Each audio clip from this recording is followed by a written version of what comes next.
Hey everyone, look who I've got with me. Jeffery Talanian from Northwind Adventures, author of the HYPERBOREA RPG. We're going to do a little interview. We got the new Kickstarter with three brand new adventure modules, Modulistic Terror, coming right up on RPG Retro Reviews.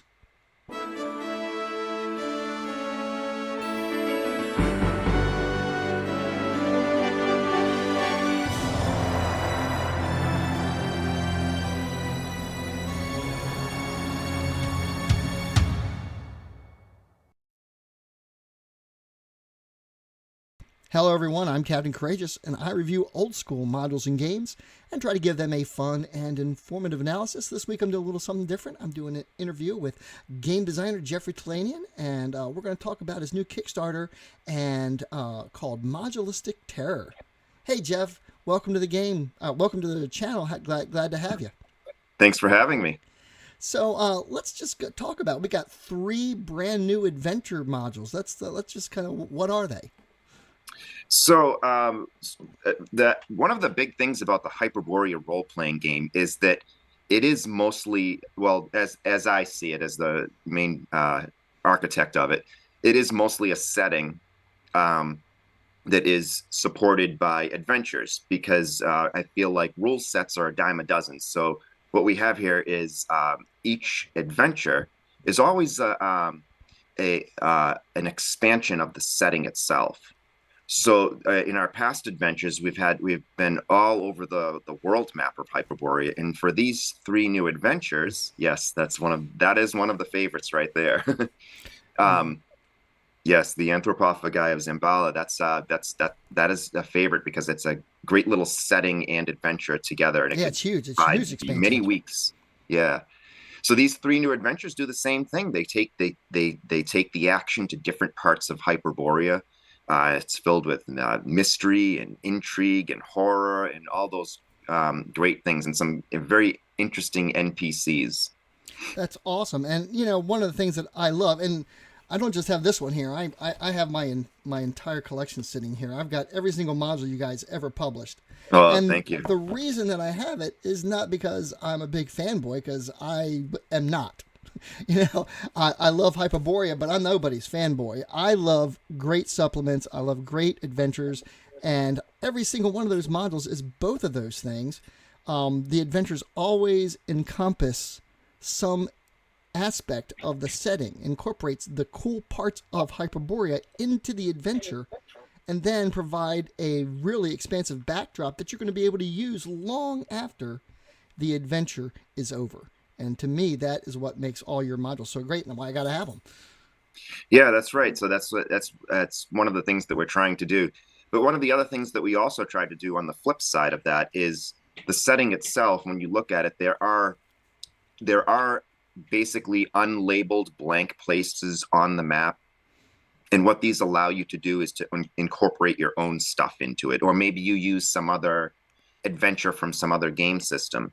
And what it allows you to do is is expanded on your own and inject sort of your own creativity into the setting. So I like to have these expansions like we do with these adventures, but also give referees the opportunity to do it themselves. Yeah, that's pretty cool. Yeah, I mean, I run Hyperborea every week, so I'm pretty familiar with it. We're in the Isles of Zangarios right now. We're having a Oh, very nice. blast. Yeah, it's I've kind of like incorporated a bunch of different things from a variety of other places that I have, because Okay. Zangarios gives you a paragraph and some very interesting descriptions, but it doesn't really give you a lot. So Yes, one of the things with that is if you really wanted to do a little more like background research, inspiration material is Jack Vance's story, The Moon Moth. oh That's really? inspiration for that city. Oh, okay, that's cool. That's Yeah. awesome. Yeah, well, I Yeah, like it's the it's city. pretty It's a wild. city of masks, and as soon as I read that, I was intrigued. Right. It's I got a lot of funny emails when COVID hit because we had had that city in the game since 2012, and 8 years later it became a real thing, and it was just kind of a funny coincidence. But one of the things I also wanted to mention that is Port Sangarios is also a launching point for one of the new adventures that we have on the horizon, which is Jonathan Bingham's The Vanishing Isles of the Summer King. Oh, really? So that those islands there are used as a possible place from which the adventure starts, and so it's a pretty wild adventure that Jonathan put together. Jonathan has been doing art for Hyperborea for over 10 years. The art is And always fantastic. yes, he does great stuff. It's always action packed and weird and wild. And John has this fertile imagination, and he put together this wild romp of an adventure that takes the party out of Hyperborea into other worlds and back. Ooh. If you choose to go that route. Well, you've got Saturn hanging there, and you got Phobos, and you've got all these worlds that are kind of lingering in there, and the setting information seems to indicate that there is life there, Right. and that it's a place that you could take the players, and it's something I have not done yet in my campaign, but it's something I've wanted to do. Yeah, so you can do that with this adventure. So Jonathan wrote the adventure, and he's done all the illustrations for the adventure, Wow. with the exception of the cover, which is done by Val Simix, but colored by Jonathan's wife, Daisy Bingham. And so yeah, it was a real treat. Daisy's colors are really great, by the way. Yeah, she does a really wonderful job. She is a watercolor teacher. I'm not sure if she's doing that right now, but she's taught for many years. So she is, someone who works with colors a lot, and in physical media and digital media. So she really brings a lot of nice light and shadow, light dark balance and colors and stuff. She was really great at it. That's cool.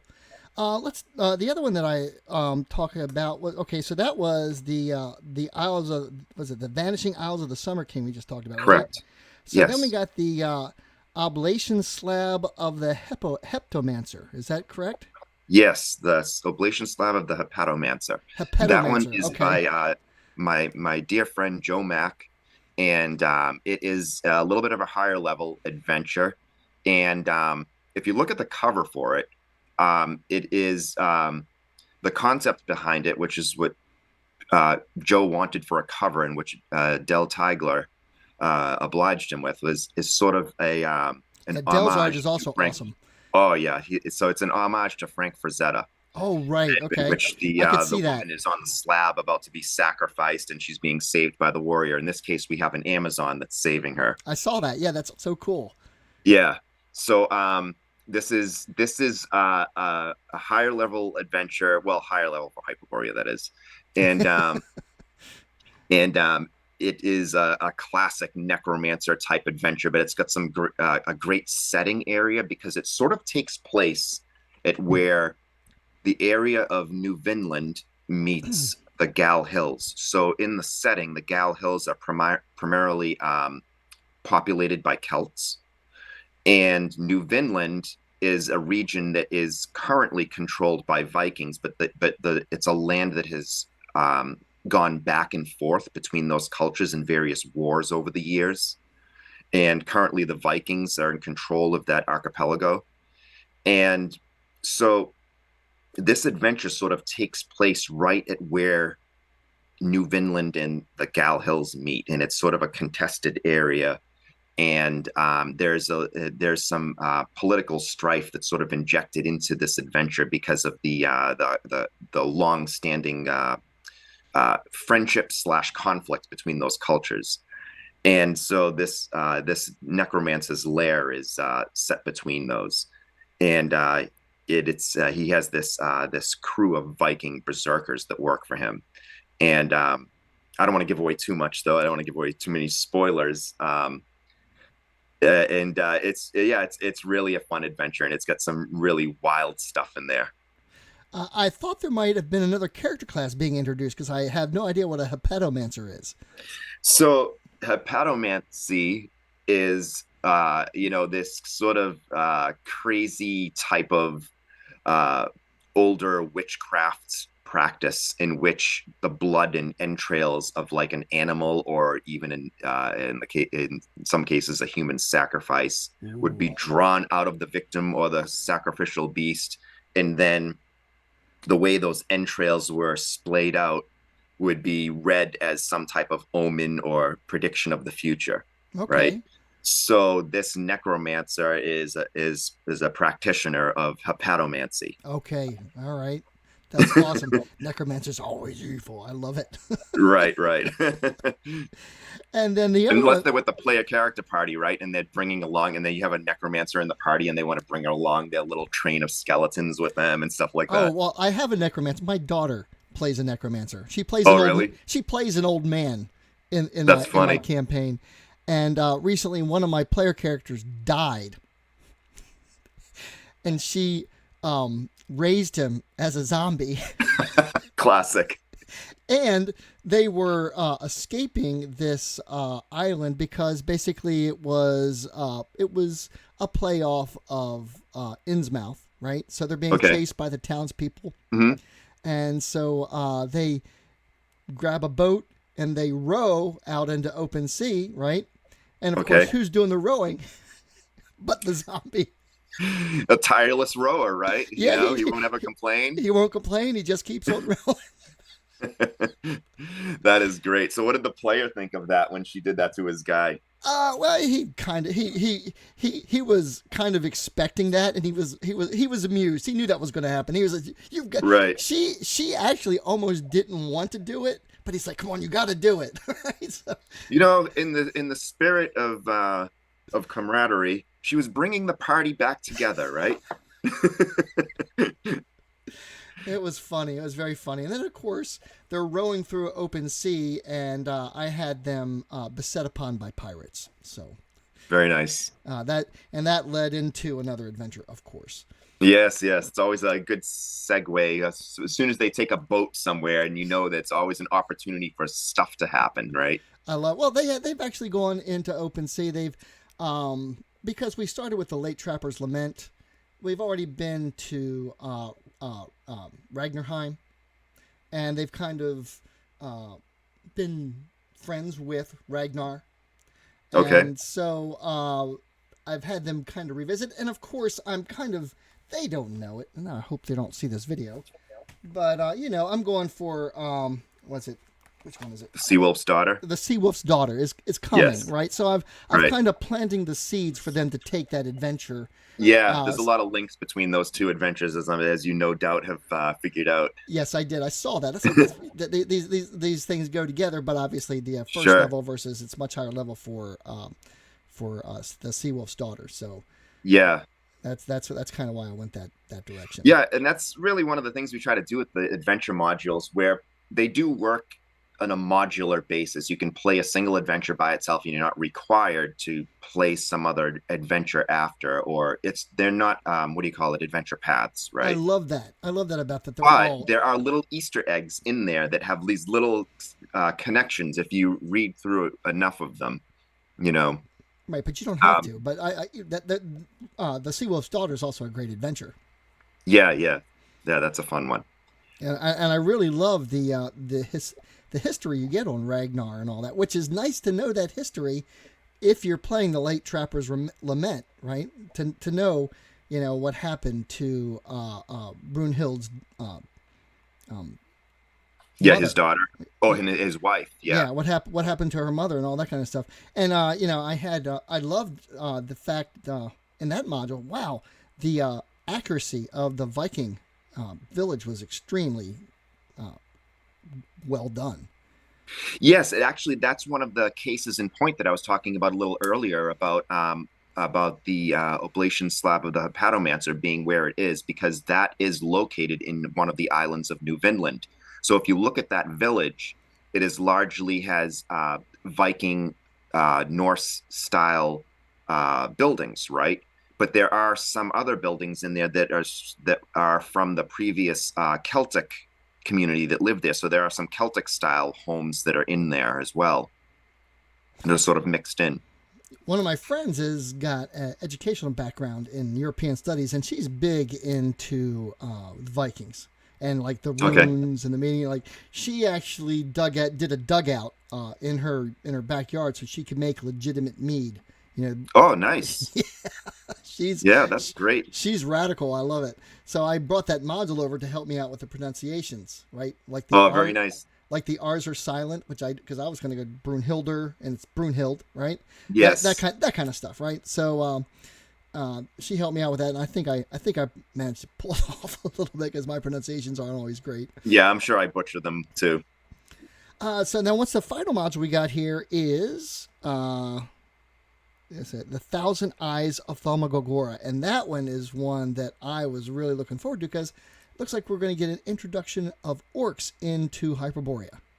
Yeah, we've never had a module that features orcs the way this one does.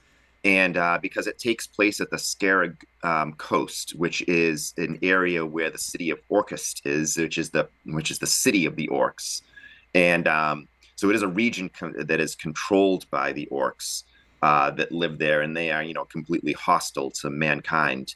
The only race that they have dealings with from time to time are the Ixians, who are slave traders and whatnot.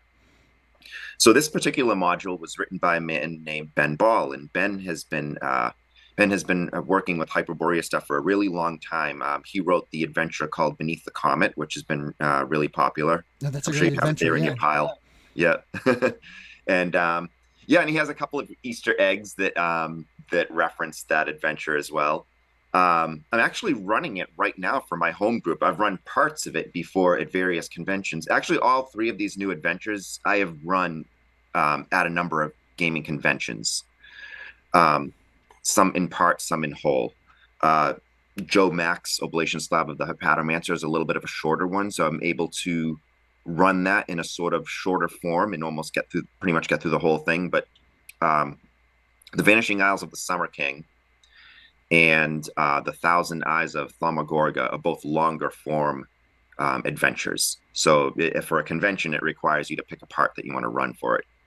So anyway, this takes place at the Scarab coast, and like I said, it's populated by all these orcs, and there is a man named Ronan Svendoros who has set up a keep in this area, and he is mining a very, very valuable mineral underneath his keep, and he's in this hostile wilderness, and so the adventure sort of is one of those deals in which the party gets involved with his issues and his having this keep with the orcs basically all around in his backyard. It's and he's in this very hostile environment, and he has this great cast of NPCs that populate. It's called the Bloody River Keep, where Ronan Svendoros and his group live, and then the mine is right under the keep, and it's at this little island that's at the mouth of the Bloody River, right? So the Bloody River is called that because it sort of has this red tinge to the water. Oh wow! And nobody knows why that is. It gets got the name Bloody River. And of course, the orcs infest the region, and all kinds of other things going on. There are cavemen that live. There's a caveman village that is nearby, and it's this great. It's sort of part of the mystery to it is how he's gotten away with it for so long in such a hostile environment, and the player characters sort of getting involved with that mystery and intrigue. Well, that sounds like a lot of fun. Yeah. So orcs in Hyperborea are a little bit different than your normal fantasy setting, aren't they?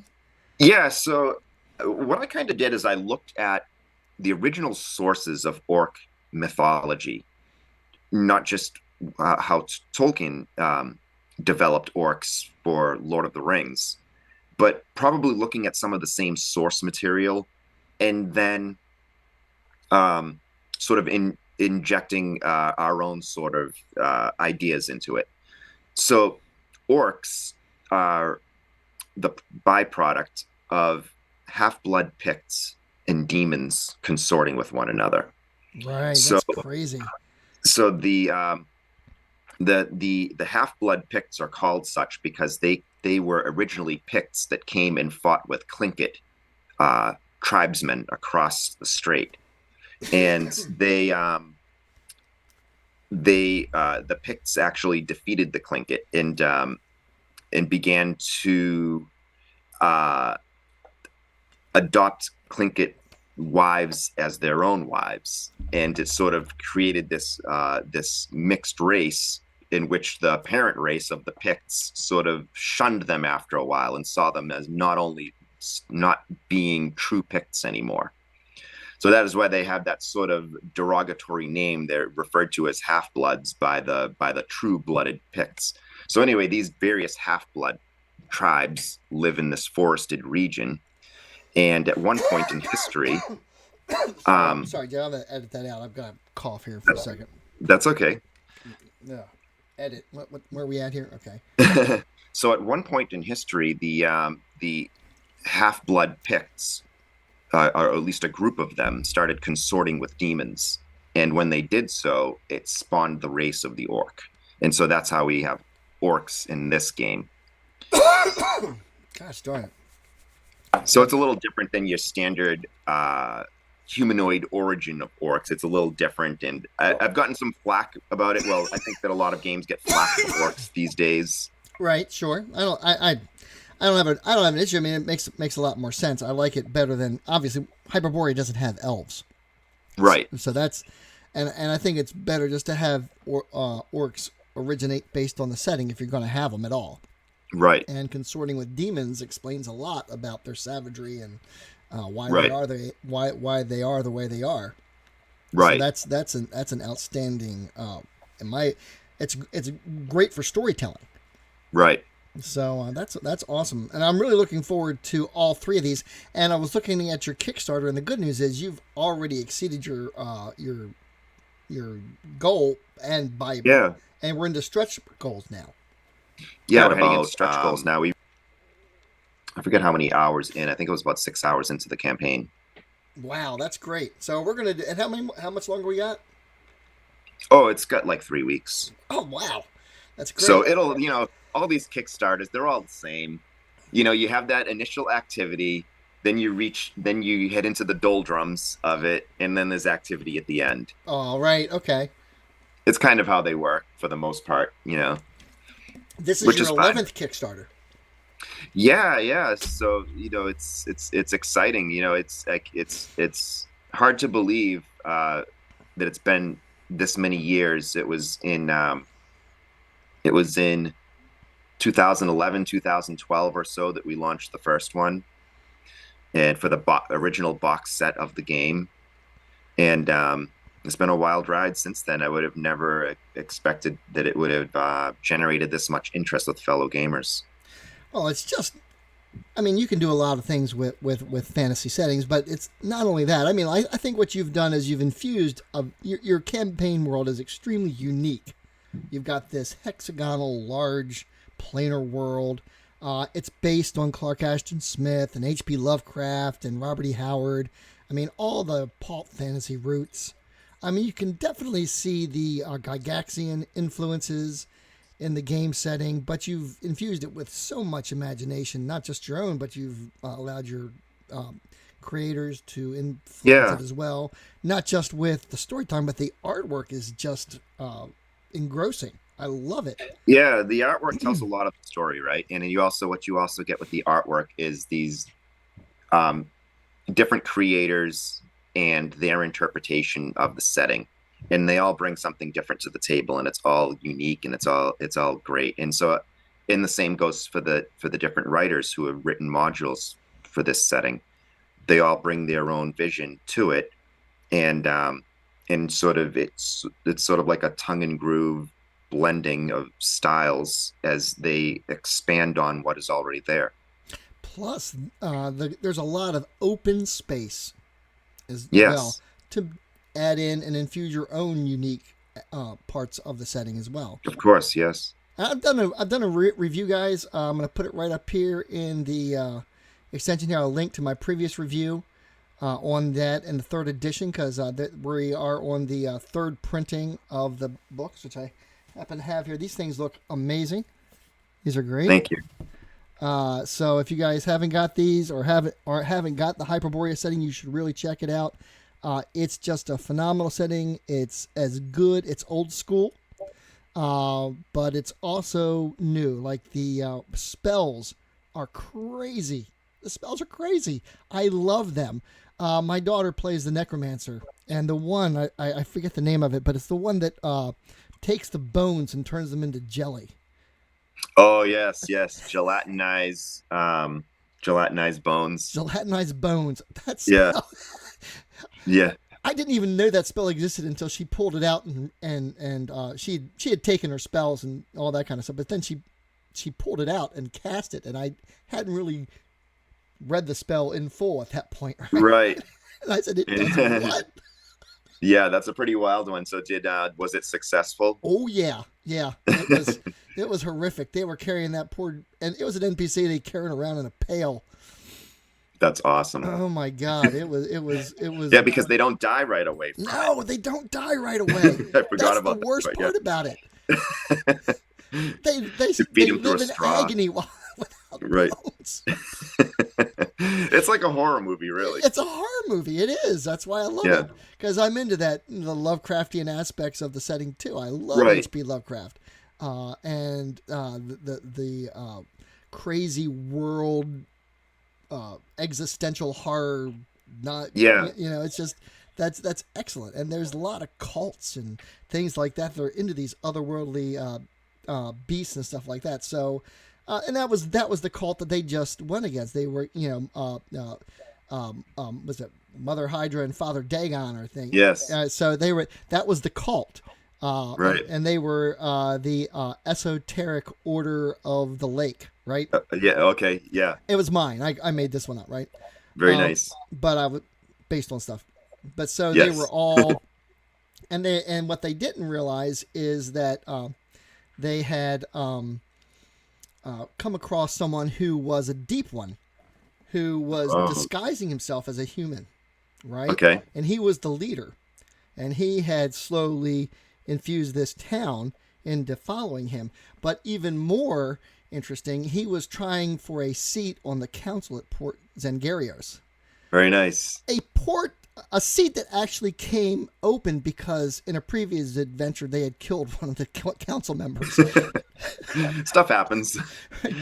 So I did a whole political thing with a masquerade ball and all this kind of stuff, and this guy was evil and hated to the core, and they ended up getting into the fighter in the group ended up getting into a duel with him and ended up killing him.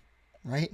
So it was legit. It was legal. It was perfectly authorized. Like an honor duel? It was an honor duel that he got challenged to. Yeah. All right. So he didn't do the challenge. But he fought and he won. And we played it out on the table. It was great. But of course, now there's an open seat in the council. And I had to take advantage of that. Right. So there were two wizards that were vying for the council seat. And one of them is a good wizard and the other one's an evil wizard, right? So the evil wizard poses as the good wizard and then hires the player characters to kidnap his daughter, which is actually, to rescue his daughter from the supposed evil wizard, which it was a reverse kidnapping. Oh, I see. So they uncovered the plot right before they were walking out the bedroom with the girl they thought they were rescuing. That's hilarious. But then, of course, now they wanted vengeance. So they're going to track down the evil wizard that hired him and almost had them kidnap this girl. They're mad at him. Right? Right. So they go to get him, and it's this whole town and this whole thing going on. And then, of course, they also realize that they don't want this guy on the council seat. Right. So, and I also had have it set up so in Port Zangarios, you have to be a lord in order to own land. And they have actually explored an area on one of the other islands that the council is privy to. So they said, okay, we're going to make you lords, and you can have this land, but then you got to do some things for us. So right. Land and title comes with a price. Yes, so that was a great. The idea was entirely their own to get the land. That wasn't me. That was them. Well, so okay, sure. Yeah, they want a place to set up shop. Absolutely, which is great. I love it. Yeah, So yeah, absolutely. That shows that they are, immersed into your campaign, yes, uh, and they're looking, they're future thinking. yes, they're really good at it. They're really good at that. The necromancer just wanted it because it was kind of creepy. That's great. That's good stuff. So then they're like, okay, sure.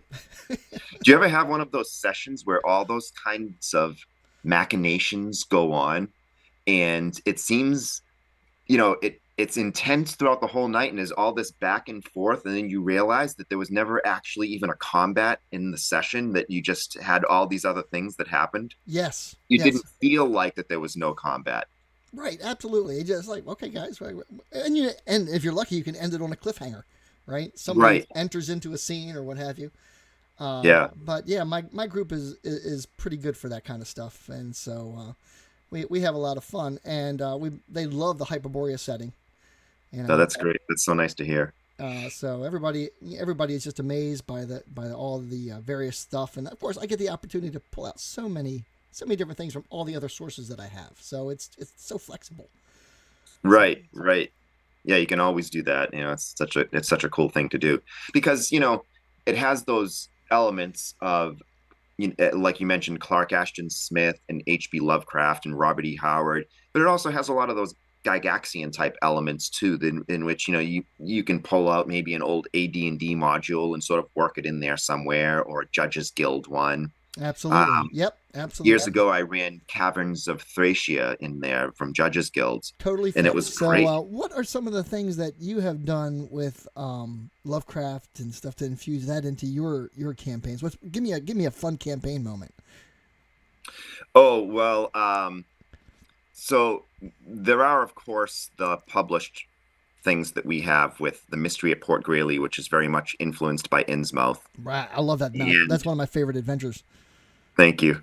And then there's Rats in the Walls, which is, of course, inspired by the story of same name. And but I did recently have a bit of an escapade in a part of the setting known as Dagon's Bay. And there are these weird villages that I have out there that are all Sorry. Dagon worshippers, Right. right? And I have this whole setup where they to in order to sort of placate Dagon every year, they sacrifice a young woman, and it's like an annual thing that they do. And so the characters go in thinking, oh, we're gonna save this poor girl from being sacrificed, but it turns out that it's an honor to the family to be sacrificed to Dagon. So is this so but the the candidates for to be the sacrificial victim, there are all these families, and they all have, like a young woman that they have that they are pledging to be the sacrifice to Right. Dagon. Sure. And They're going to be so with their god. Why wouldn't they want that? yeah, they all want it to help them. It's a great honor for the village, right? So what they do is the sages of the village, they bring out this little cage, and in the cage is this weird little monkey with a demonic face. Sorry. It's That's crazy. okay. And then so the monkey comes out of the cage, and it That's sort of creepy as dances hell. around until they wait for the monkey to point at which girl it's going to be, and then the rest of them are all disappointed that it wasn't their daughter that was picked. Oh, I love And it. so it's just it was one of those weird stories that once my players got involved with it, they were like, we're getting the hell out of here, this is just too weird. Well, that's kind of like what I did with my adventure there. Because they had the daughter who still looks human, and the father who's completely transformed over, who's using a magical ring to give him a human guise, right? And so he comes out not in the human guise because he already met them as in the human guise, right? He comes out in the deep one form, and they don't realize it's him. So how do they react? They fought him, right? And so unfortunately, he was nobody to be trifled with. That's how one of the player characters died. Because was it no? He was a cryomancer. Oh, I So see. he Yeah, cast. So he all the different cast Ice Storm, which is automatically 3d10, no saving throw. Right. And the character already taken a hefty amount of damage from one of his flunky, and he got away, only to come around the corner, 3d10, and that was it. What are you gonna do? That's great. So, I love that stuff. Anyway, that was that's one of the part of the setting that I like. It's very visceral.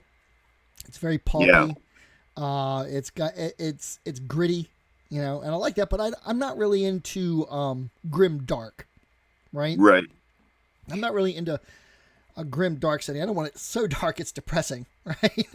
I like to have a little bit of that humor in there too, and I think that's where I like Clark Ashton Smith so much, because if you read his fiction, it seems so formal and this incredible vocabulary and these florid descriptions, and it's also majestic and great, but then these weird and then these humorous, funny things happen in his stories and the things that people say to each other, and it's hilarious. The Hyperborea story, The Door to Saturn, is a great example of that, because this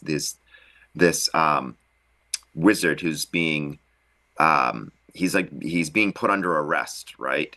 And so this other guy is chasing after him, and so the wizard opens a portal and goes from Hyperborea to Saturn, and this other guy chases him there to still arrest him, and so they're on Saturn now, and so the city magistrate is telling him, well, you're still under arrest, and he's like, I'm not under arrest, or we're the two of us are alone here on this other planet. You can't do anything to me. And it's kind of funny because it's the sort of play between the two of them as they're walking around Saturn and on the various escapades that they go on Saturn, and they these two guys that can't stand each other.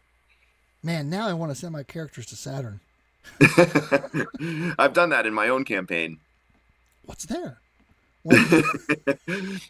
So what I did was I was very much inspired by that Clark Ashton Smith story and all the different types of monsters and things that he ran into, and I added a lot of other things. I had a lot of crystal-based monsters, a lot of dinosaur-like creatures with like crystal spines, and it rains these sort of silicon beads, and there are these metal molten rivers, and this thick hazy atmosphere that you never really see the sky. It just brightens for part of the day and then darkens, but there's no space to see because it's so hazy constantly. It's just these green, black, and orange bands of haze that the characters see.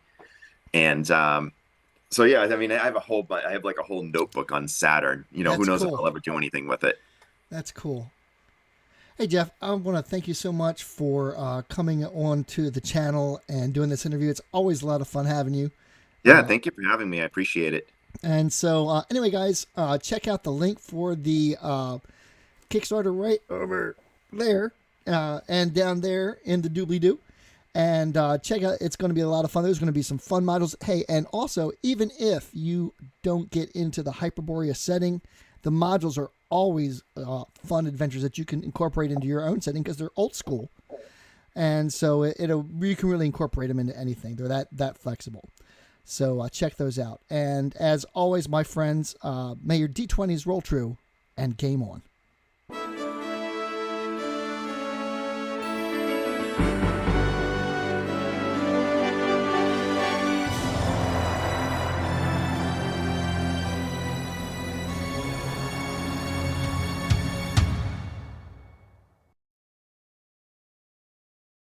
Or whatever, but you are, you get it.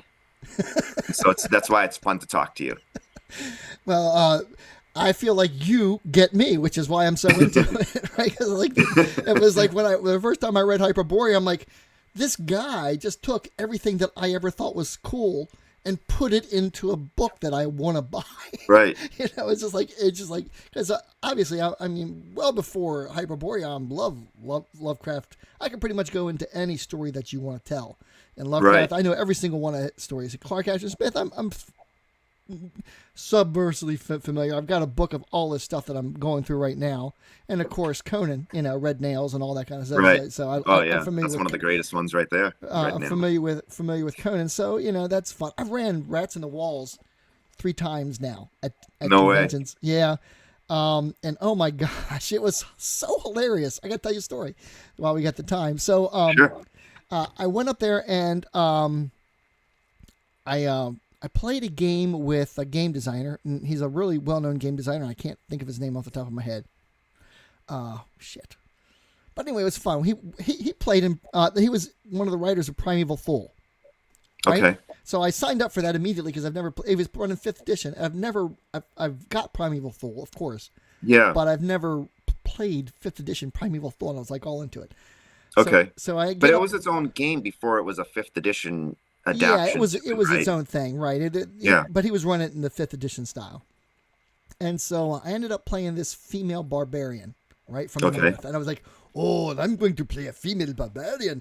It's like, I have a male version if you want. And I had brought a lot of my miniatures and stuff like that with me for my own game. So I already had a female barbarian fig. I propped her right up there, and I'm like, oh, I'm going to play her. Right. Yeah. So anyway, we get into this, and I'm playing this game. I am rolling like the best I've ever rolled in my entire life, man. I'm rolling like natural 20s right and left. I'm using the Hyperborea dice, right? And I got my dice thing out there, and I'm sitting right next to him, so you can see my dice rolls, right? I'm rolling natural 20s and all this kind of stuff, right? And it was great. And I'm like, we end up going into this room, and there's this guy on a throne with a skeleton, and I've got this magical spear that I got from a statue, right? So of course, what do? I'm the barbarian. I take the spear and I throw it across the room at this dude in the throne, right? So how did that work out? I rolled a natural 20. And of course, it was just a skeleton, and the real person was invisible using ventriloquism right next to him. Oh my God. So then now I realize that I've got to run across the room and grab my spear, right? So while I'm running across the room to get my magical spear, well, I don't exactly do that right away, but the wizard summons a demon. So now we're fighting a demon that can only be hit with magical weapons, and I know I just threw the magical weapon across the room. Right. You just tossed it. Too funny. So I had to run across the room, pull the spear out of the throne, and one of the other players that I was with went with me, and he managed to detect the invisible character, and we fought this invisible wizard, and of course we eventually got her visible, and then she was done for. We got her after that. But of course, after we killed her, the demon was still there. It didn't go away. Right? And of course, the other player characters are like, barbarian, help, where are you? Right. Because we need you. Because I've been, we had this one kid, he was like 10 years old playing, and I just all along the way. Part of the reasons I was rolling so well is because I was playing reckless with everything. I had the reckless ability, right. So I'm rolling 2d20s and rolling with advantage all the time. But I'm taking the hit on the AC, which is fine. I don't care, right? Right. So I go up to this, and there's this area full of skeleton. Also, I get like an additional attack. I got 2 attacks, and then I get a bonus attack. There's a thing called Savage. Oh, when I rage, I get the additional attack, and then I had an additional ability that I don't suffer the fatigue penalties until I get to -3. So I could take the fatigue for the rage and not take the penalties for it. So I'm rolling 2 attacks around with advantage and taking a bonus round. I'm rolling with advantage, right? Because I'm just reckless. And so right. I burst through these doors, and there's like 10 undead there. And the kid's like, oh, you're not going to roll reckless now? I said, the hell I ain't. And I went reckless, and I slaughtered them all. So anyway, I'm rolling this good. We get to running Rats in the Walls, and these guys were great. They had never played Hyperborea before. I had this young couple there. They just saw Rats in the Walls, and they were into H.P. Lovecraft, and they were like, "Oh, cool, we'll try it out." And they never played before. Yeah. They loved it. They had a great time, and I rolled shitty like you would not believe. Yeah. Like none of my attacks landed anything of any consequence, right? And then of Yeah. course we get to the big The rat demon. the rat demon at the end, right? And I've got a miniature. Did I ever show you the miniature I got for her? I don't know. Hold one second. I got to show you this miniature. Wait Okay. a second. It was right there in the very first thing. I looked for three things, and it was right there on the top. So let's see if I can. Oh, nice. Oh, that is nice. Right? Wow. Did you find that somewhere? Yeah, it's a I think it's a Pathfinder miniature. That's perfect. It's called Kyrix. Mhm. But it looks just like the description of the giant rat thing. And of course, when you put this on the table, it's got a great presence on the table, right? Oh, of course. Yeah. Because, the way that module's set up, they're coming down the hallway and they got to and it's kind of behind there. And of course, it's got all its progeny sucking on its. Yeah, that's disturbing. It rises up. It's got progeny sucking on its tits, and it's got it on the back, and they just come off in droves. It's horrific. Right, and it's blood that's coming out. Right. Yeah, it's pretty sick. The fun part about running that adventure is it basically starts off as a mystery, right? Yes. The players are trying to figure out what's going on, but it turns from mystery into a bloodbath. Right, allegedly. It did not.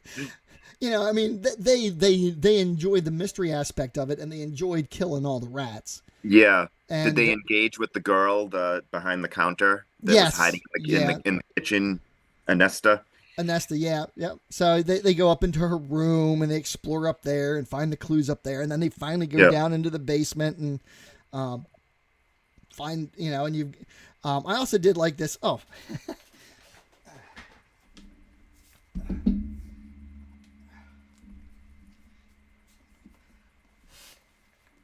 I took one of the Waterdeep statues and I made the Aurora. Oh, yeah. Aurora, okay, that works for that. A three-faced statue out of that to sit there. It's not quite as large as I would like it, but it was good enough to put out on the table to represent the statue. Because I think, and then of course I photocopied all the pictures so I could put the pictures out too. Yeah. Because the art, you can't just leave it in the module. That's one of the things I always do with the modules, why I always have the PDF, because I want to print out the pictures and show them to the players when they get to those sections. It's, because the art's so good. So that's one of the reasons I like it, is the art is so prolific. That goddess, I got the inspiration for her from Abraham Merritt's novel, The Moon Pool. Right. So if you ever read that, it's kind of, you can kind of see where I got the idea for it. That's cool. So I'm all over the map when it comes to the pulp fiction influences. I just kind of work everything in there like a great big stew. It's great. I love it, man. It's like I'm reading this. Oh man, that's so cool. So you should definitely read The Moon Pool, though. It's just a short story by Jack Vance, and it'll give you some great inspiration for the City of Masks. Okay, yeah, I definitely want to read it now because I've been running City of Masks for a while. Actually, I mean the Moon Moth. That's called. It's called the Moon Moth. Yeah. Moon Moth. I took a lot of my inspiration for that the City of Kadeth from Primeval Fool, which is the City of Thieves. Yeah. And I also took some inspiration from George R.R. Martin with the Temple of Rel. I made them kind of like I made the Thieves Guild of the city is stationed there in the Temple of Rel. Oh, okay. And they literally do the disguise thing like in Game of Thrones. So I had one of the thief characters was studying to learn the disguise technique. Nice. There too, right? So that was pretty cool. And of course, with that you get to send them on missions to do things. Right. Thieves Guilds are great. I have this whole thing going on in my campaign in which Cromarium has a long-standing, very powerful Thieves Guild, but Port Zangirios has been making a sort of an upstart Thieves Guild in Cromarium, sort of challenging them and taking, it's almost like a mafia war in the streets of Cromarium. Oh, that sounds cool. Yeah. I love that stuff. So it's fun because it's like, rival Thieves Guilds within the city. I think one of the cruelest things I ever did with a Thieves Guild. It was so good though. I created this NPC Federico Suave, right? And he was just like this noble dude. I am Federico Suave. How are you? And like so, the female character it was a female player, right? She's all into Federico Suave, right? She loves him, right? So I said, okay, we'll have a little romance, and I don't do any like gross things. Everything's fade to black and all that kind of stuff, right? But it adds into the story, and I let it carry on for a while. But what she didn't know is that he's a lycanthrope. But it's okay. The lycanthropy is completely under control because it's a family generational thing. Okay. But the family has this magic item called the Dark Opal. And as long as he remains within proximity of the Dark Opal during the full moon, no problem at all. Okay. So then the thief wants to join the Thieves Guild. Right? So the Thieves Guild's like, sure, you can join us. You have to prove your worthiness to it. We just need you to do one thing for us. We want the opal. That's a great idea. I love that. I might have to steal that from my game. It was hilarious.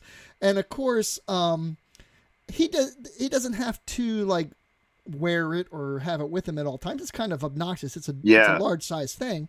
So he didn't really realize that it was stolen, right?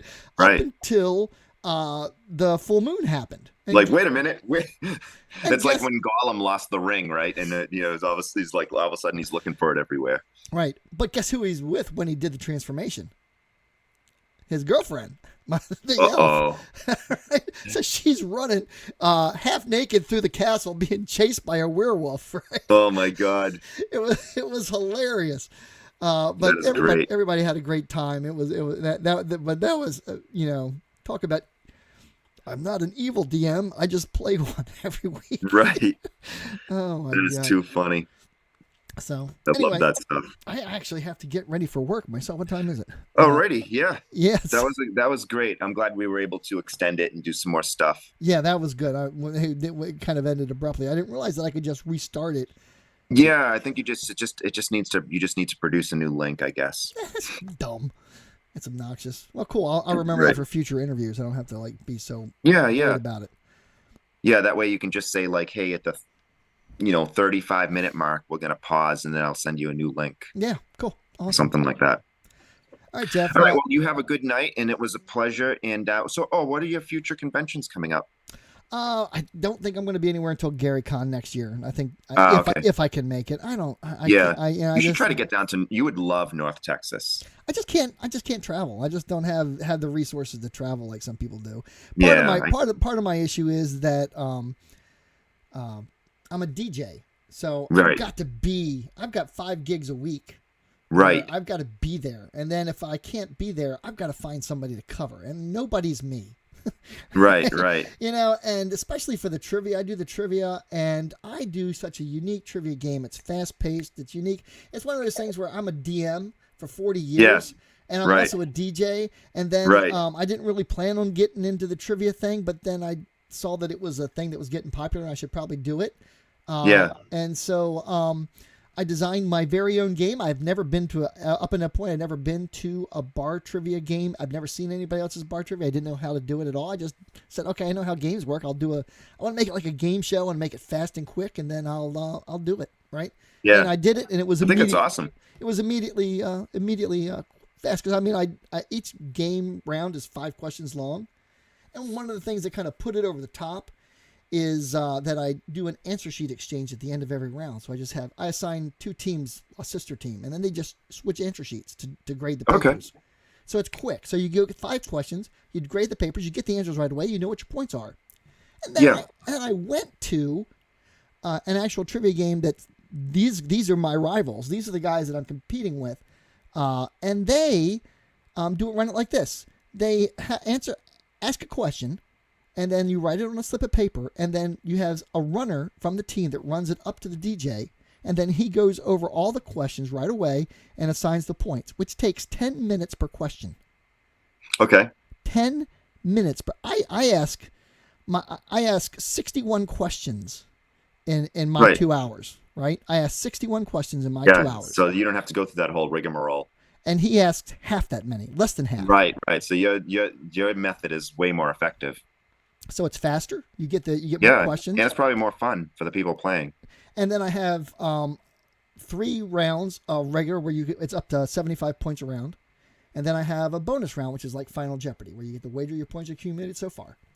Yeah. And then I do that 3 times. So it's 3 rounds, bonus round, 3 rounds, bonus round, and then 3 rounds, final question. And so it's 3 rounds, bonus round, shots for the team that's ahead. 3 rounds, bonus round, shots for the team that's ahead. And then 3 rounds and final question. And then the winning team gets a $25 gift certificate from the bar. So it's pretty cool. Do you ever find that there's people that get smarter the more shots they do? No. But I do find that people get better at playing trivia the more they do it. Like some teams kind of start off and they're not that great, but the more they play and more they exercise that part of their brain, right. It seems like they get better at recovering that knowledge. So I think it's just like anything else. The more you play, the better you get at it. Yeah, it's like a function of processing information. Yeah, and so of course, I've been doing it now for 5-6 years. So my methodology has become extremely polished. So it's very fast paced. You're the DM of trivia. I am. I literally am. It's a lot of fun. I've been wanting to do something like that at a convention sometime. I was just gonna say that would be so much fun if you did that at a con. How many people would you host to do that? I could have 100 people there. Right? Yeah, so you could do it. You could do it in one of the halls, like the where they would have an auction or whatever. Yeah, it's like a teamed event. So I mean, at some of my teams I have up to 8 people, but like on my my Tuesday night, I have 14 teams, right? So and I still do it in 2 hours. I still get it pulled off in 2 hours. So because what I do is I pass out whiteboards to everybody. And so at the end of every round, once they know what their score is, I switch it back. They know what their score is. I just go through and they hold their scoreboard up and I record their score. So I know what everybody's score is. And this process is very polished. It's very quick. And so the pacing of the game is fast, what makes it more fun. Yeah. But I was thinking, man, I could do that. I could do like a Dungeons and Dragons trivia or just a fantasy role-playing game or gaming trivia at a convention sometime using this method, and it would be a lot of fun. I think so, yeah, because you can work in some fantasy related trivia in there and some world Well, I've history. got the Dungeons and Dragons Trivial Pursuit, and the last 3 rounds that I run are Trivial Pursuit rounds. So I switch it up from 5 questions a round to 6, and then as you go through, each question is a category. So you basically got 3 rounds to get 1 right in every category and fill in the pie, because I got a pie at the bottom of the answer sheet. Okay. And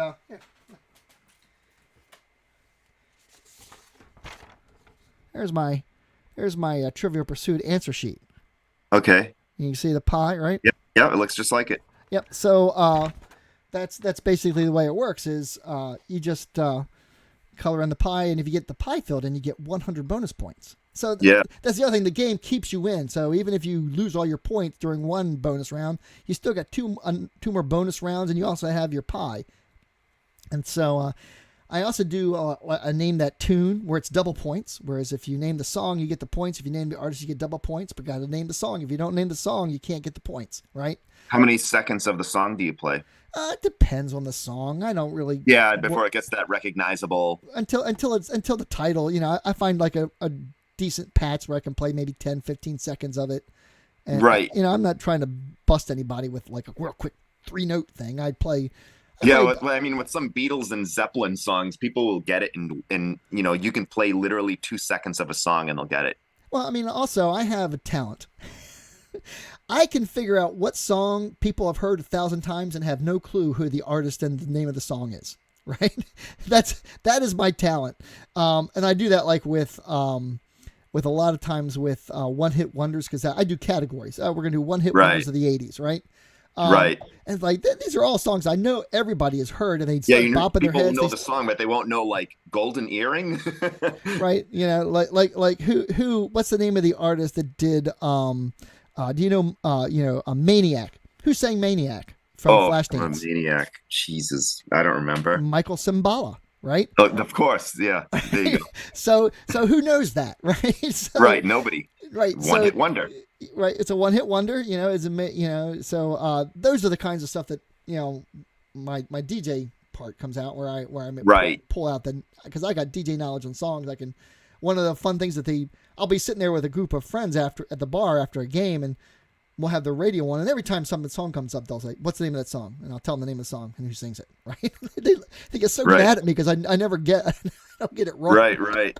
That's so funny. I know the 80s were that decade too that had so many one-hit wonders.